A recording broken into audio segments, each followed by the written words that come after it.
My family's had a farm here in central Minnesota for over 100 years. It's really quite amazing. We've still been able to hang on to it.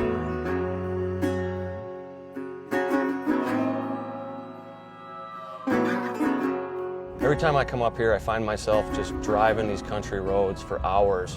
It puts me at peace, just simply being up here, looking for wildlife, and just burning some miles in my truck, just taking in the landscape and kind of reflecting on everything that's happened with me over the last 3 decades. And you know, one of the most profound aspects of my life is hunting, and this whole thing with feeding the hunger, it all started up here.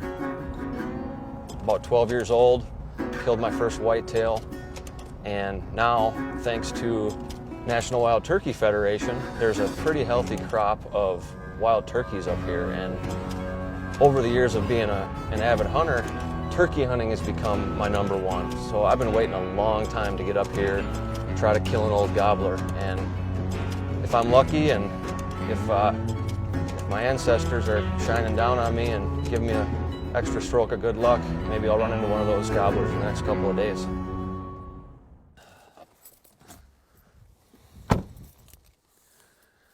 Here she is. This is the place where really it all started. Back in those woods back there, I killed my first deer at the age of 12, and I can remember my uncle coming out there and handing me one of his knives. And I didn't know what the hell to do with the thing, so he guided me through the first time I ever butchered an animal. And this is where I'm coming to roost turkeys tonight. It's crazy how things work out, but here we are, and see if the birds are talking.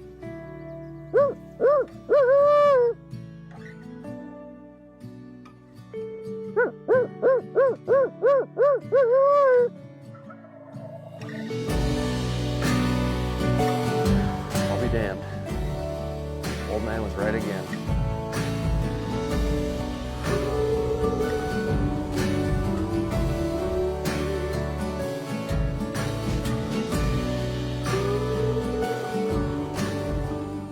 Well, how'd you do?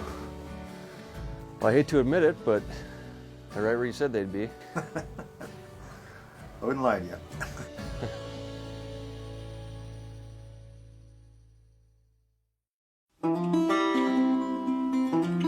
The world is moving too fast. Life is getting too complicated. But never here at this place and others like it. On the farm, it's the simple things that keep us rich. At this place, time stands still, and we know tomorrow will be better than yesterday if we're just willing to get our hands dirty and grab hold of our roots. How long has it been since we've had this place? I always forget. Grandpa settled there in 1893. And he came over from Sweden, right? But they tend to go like country where they came from, you know. It's just irony to me that they come from rough, rocky, difficult to farm country, and then they come halfway across the earth so they can come pick rocks out of a field, chop down some trees, and build some shacks. Start over again, The garage that's still on the property, that was the original house, right? It's an old log building, an old log building, How many folks were living in there? Well, at one time there was at least 6 of them living in that little shack, you know, until they built a bigger house, and they had 3 more kids after that.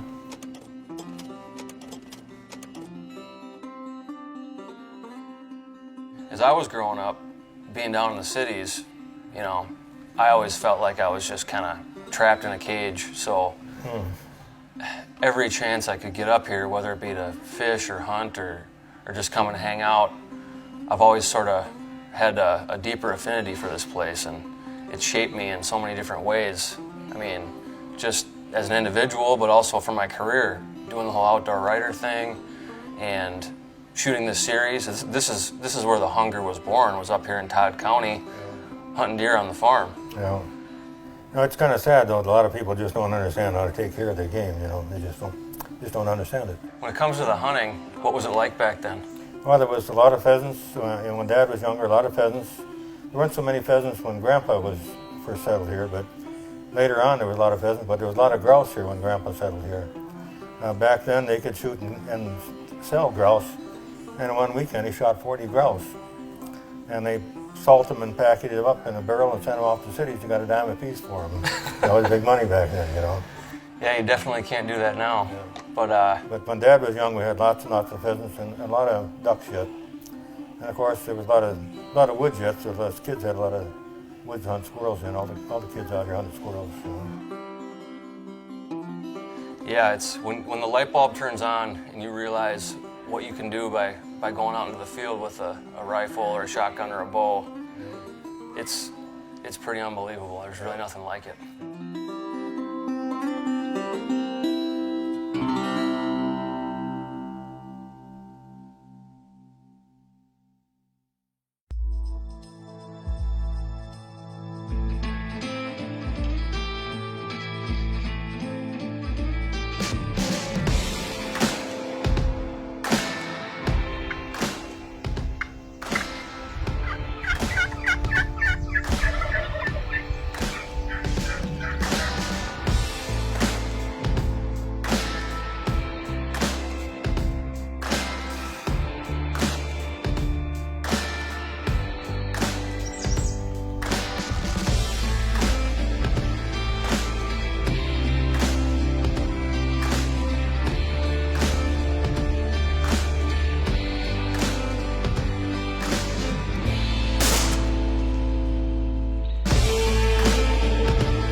This is why I don't like to just kill one turkey every year.